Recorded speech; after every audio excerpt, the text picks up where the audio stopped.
अब देखो यार, अगर तुम लोग एईडब्ल्यू के हार्डकोर फैन हो तो ये वीडियो तुम्हारे लिए होने वाली है, क्योंकि यूएसए में all in stadium show confirm होने के बाद अब एईडब्ल्यू कंपनी स्टेडियम में एक और बड़ा मैच करने वाले गए।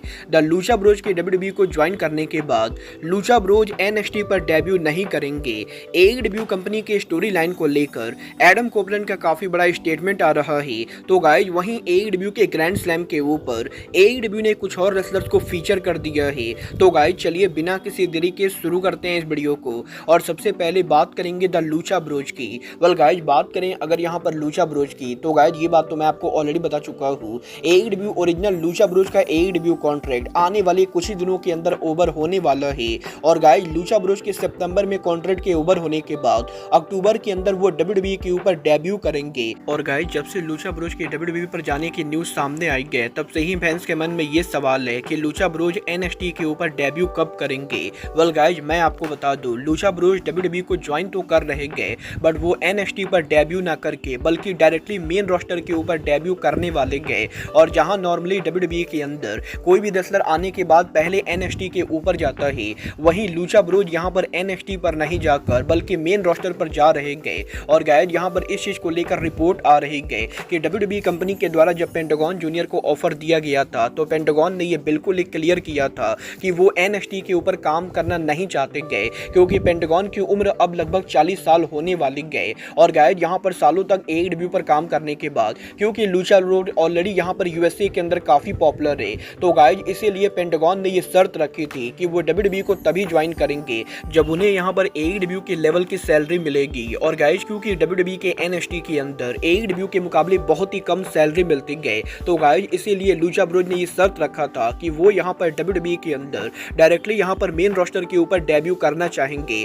क्योंकि पेंटागन को एनएक्सटी में काम करने का कोई भी इंटरेस्ट नहीं गए। और गाइज पेंटागन की इस बड़ी शर्त के बाद अब डब्ल्यूडब्ल्यू ने पेंटागन की शर्त मान ली गए, और गाइज पेंटागन जूनियर और रे फिनिश अब यहां पर एनएक्सटी पर डेब्यू ना करके बल्कि डायरेक्टली मेन रोस्टर के ऊपर डेब्यू करने वाले गए। और गाइज अब ये देखना दिलचस्प होने वाला है कि डब्ल्यूडब्ल्यू के अंदर जब Lucha Bros directly main roster के ऊपर डेब्यू कर रहे गए, तो मेन रोस्टर पर उनका करियर कैसा जाता है। वेल गाइज डेफिनेटली यहां पर आने वाला टाइम डब्ल्यूडब्ल्यू के टैग डिवीजन के लिए काफी इंटरेस्टिंग होगा, क्योंकि ये ऑलरेडी कंफर्म हो चुका है कि डब्ल्यूडब्ल्यू के एनएक्सटी के सीडब्ल्यू पर मूव करने के बाद the motor city machine gun NXT के ऊपर डेब्यू कर रहे गए, और अब यहां पर मेन रोस्टर के ऊपर लूचा ब्रोज का डेब्यू करना डेफिनेटली डब्ल्यूडब्ल्यू के टैग डिवीजन के लिए काफी बढ़िया होने वाला है। वेल गाइज ये तो बात ही डब्ल्यूडब्ल्यू के टैग डिवीजन की, बट गाइज चलिए फिलहाल आगे बढ़ते और बात करते हैं एईडब्ल्यू के टैग टीम सुपरस्टार द आउटरनर की। वेल गाइज ये बात तो हम सभी लोगों को मालूम है, हाल फिलहाल में एईडब्ल्यू के अंदर द आउटरनर एईडब्ल्यू के टेलीविजन पर काफी बार काम कर रहे गए,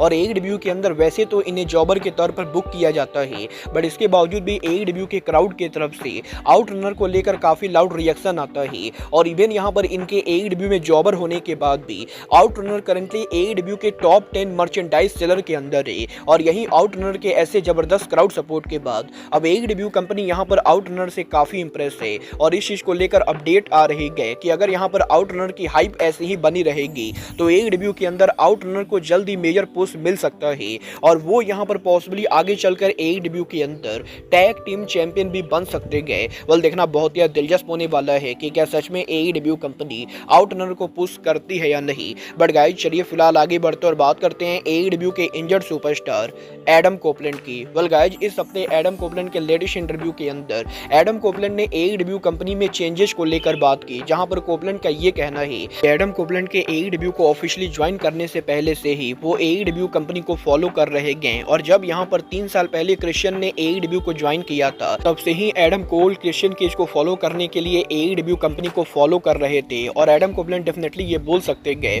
कि एईडब्ल्यू कंपनी के अंदर पिछले कुछ सालों में काफी सारे चेंजेज हुए हैं, और एडम कोपलैंड ये क्लियर देख सकते गए कि एईडब्ल्यू कंपनी अब यहाँ पर स्टोरी लाइन के ऊपर काफी ज्यादा फोकस कर रही गए। और जिस तरीके से एईडब्ल्यू के ऑल आउट के ऊपर एईडब्ल्यू कंपनी ने MJF versus Garcia Swerve versus Hangman storyline की प्रोड्यूस किया, उसको देखकर एडम कोपलैंड काफी इंप्रेस थे। और एडम कोपलैंड ये बिलीव करते गए कि जहां पहले एईडब्ल्यू का फोकस ज्यादा मैचेस के ऊपर होता था, वहीं अब एईडब्ल्यू कंपनी स्टोरी लाइन के ऊपर भी ज्यादा फोकस कर रही गए, जो यहाँ पर डेफिनेटली अमेरिकन टेलीविजन के ऊपर काम करने वाला है। और एडम कोपलैंड ये बिलीव करते गए कि एईडब्ल्यू कंपनी अगर यहाँ पर ज्यादा स्टोरी लाइन पर काम करेगी, तो डेफिनेटली ये एईडब्ल्यू के लॉन्ग टर्म फ्यूचर के लिए बेटर होने वाला है। मैं डेफिनेटली कोवलैंड की बातों से पूरी तरह से एग्री करता हूँ। बट गाइज चलिए फिलहाल आगे बढ़ते और बात करते हैं AEW सुपरस्टार रिको सेट की। गाइज यहाँ पर ये बात तो मैं आपको ऑलरेडी बता चुका हूँ कि रिको सेट के AEW को ज्वाइन करने के बाद अब रिको सेट यहाँ पर 7 सालों के बाद जापान रिटर्न करने वाले गए, जहाँ पर वो ग्लेंट रेसलिंग के ऊपर उनका डेब्यू करेंगे। और अब यहाँ पर ग्लेंट ने ऑफिशियली ये अनाउंस कर दिया है कि जब यहाँ पर रिको सेट अक्टूबर महीने के अंदर 6 अक्टूबर को उनका डेब्यू करेंगे तो वो यहाँ पर जापान के अंदर सीमा के साथ टीम अप करने वाले गए। और रिको सेट ग्लेंट में उनके डेब्यू मैच के अंदर मैक्सिको के one of the most popular wrestler Hijo del Vikingo को फेस करेंगे, जहां पर ग्लेंट रेसलिंग के ऊपर हमें यहाँ पर एलिजो डेल वैकिंगो पहली बार रिको सेट को फेस ऑफ करते हुए दिखाई देंगे। और हमें यहाँ पर टैग मैच के अंदर रिको सेट सीमा वर्सेज वैकिंगो और सोमा वाटानाबे के बीच में टैग मैच देखने को मिलने वाला है। वल देखना बहुत ही दिलचस्प होने वाला है कि वैकिंगो और रिको सेट जब आमने सामने आते गए तो इन दोनों का मैच कैसा होता है। बट गाइस चलिए फिलहाल आगे बढ़ते और बात करते हैं AEW के upcoming pay per view AEW grand slam की। वेल गाइस ये बात तो मैं आपको ऑलरेडी बता चुका हूँ कि AEW कंपनी के ग्रैंड स्लैम को लेकर AEW का जनरल टिकट सेल चालू हो चुका है। और करंटली AEW के मैप के ऊपर AEW कंपनी ने लगभग यहाँ पर स्टेडियम का 80% सीट ओपन कर दिया है, जिसकी कैपेसिटी लगभग यहाँ पर 40,000 के बराबर है। और अब यहाँ पर AEW के ग्रैंड स्लैम को लेकर AEW उनके पोस्टर पर काफी सारे रेसलर्स को भी फीचर कर रहे गए। बट गाइज एक हफ्ते पहले जब AEW ने ग्रैंड स्लैम का पोस्टर रिलीज किया था तो उस पोस्टर के ऊपर AEW कंपनी ना तो किसी ऑस्ट्रेलियन रेसलर को फीचर कर रही थी और ना ही AEW कंपनी जे वाइट को फीचर कर रही थी। बट अब यहाँ पर AEW के ग्रैंड स्लैम को लेकर AEW ने उनका न्यू पोस्टर लॉन्च किया है, जहां पर न्यू पोस्टर के ऊपर AEW company Australian superstar Kyle Fletcher Buddy Matthews के साथ साथ जे वाइट को फीचर कर रही गए। और अब यहाँ पर AEW कंपनी उनके पोस्टर के ऊपर ऑस्ट्रेलिया और न्यूजीलैंड के सम पॉपुलर रेसलर्स को फीचर कर रही गए। वल देखना बहुत ही दिलचस्प होने वाला है कि टोनी खान AEW के ग्रैंड स्लैम के ऊपर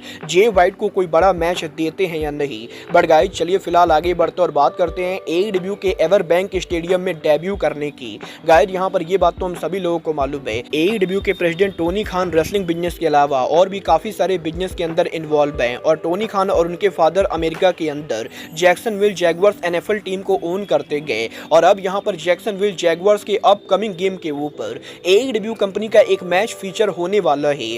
गाइस यहाँ पर ये ऑफिशियली जैक्सनविल जैगुआर्स ने अनाउंस कर दिया है कि इस संडे को जब यहाँ पर Jacksonville Jaguars ever bank stadium के अंदर उनका लेटेस्ट मैच खेलेंगे तो इस मैच के शुरू होने के पहले AEW की तरफ से रेसलिंग मैच होने वाला है, जहां पर जैक्सनविल जैगुआर्स के शो के शुरू होने से पहले AEW सुपरस्टार सैमी गुआरा और होलोग्राम हमें यहां पर बीस मोर्टोज और मैट टेवन को एवन ब्रैंक स्टेडियम के अंदर फेस करते हुए दिखाई देंगे। और गाइस यहां पर NFL गेम के शुरू होने के पहले हमें यहां पर एवर बैंक स्टेडियम के अंदर रेसलिंग मैच देखने को मिलने वाला है। वल देखना बहुत ही दिलचस्प होने वाला है कि एवर बैंक स्टेडियम में सैमी गुआरा और होलोग्राम का ये मैच कैसा होता है। बट गाइज अब आज के इस वीडियो में बस इतना ही। मैं मिलता हूँ आपसे अपने अगले वीडियो में।